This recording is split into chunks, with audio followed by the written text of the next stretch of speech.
16वां अध्याय अंग्रेजी राज में अयोध्या।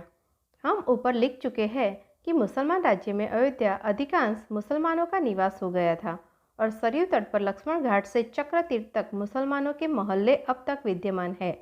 नवाब वजीरों के शासनकाल में न केवल राज्य के ऊंचे अधिकारियों को ही नहीं वरन बाहर के राजा लोगों को भी अयोध्या में मंदिर बनाने का अधिकार मिल गया था।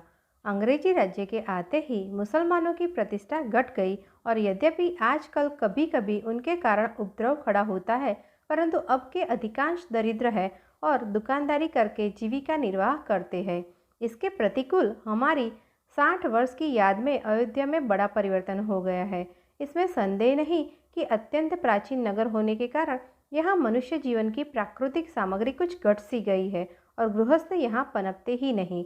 कोई उद्योग धंधा न होने से यहाँ के निवासी और नगरों में जाकर बसे हैं और बड़े बड़े ऊंचे मकान खुद कर उनकी जगह मंदिर बनते चले आते हैं।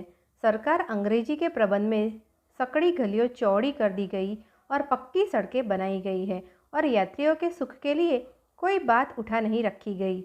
रेल निकल जाने से यात्रा में बड़ी सुगमता हो गई है और भारतवर्ष के कोने कोने से लाखों यात्री रामनवमी, झूलन और कतकी के मेले में पाते हैं।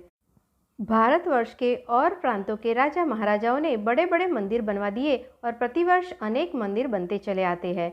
महाराज अयोध्या के प्रासाद दर्शनेश्वर और राजराजेश्वर के मंदिर इस नगर के समुज्ज्वल रत्न हैं, परंतु केवल धनाढ्य ही नहीं, मंदिर धर्मशाला बनवाने में दत्तचित है।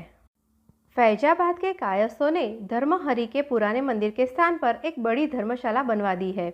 गडरियों और अछूतों ने भी मंदिर और धर्मशाला बनवाई है। आजकल अयोध्या मंदिरों का नगर है और जब तक हिंदुओं में मर्यादा पुरुषोत्तम श्री रामचंद्र जी के प्रति श्रद्धा और भक्ति रहेंगी, अयोध्या उत्तर भारत की धार्मिक राजधानी रहेगी।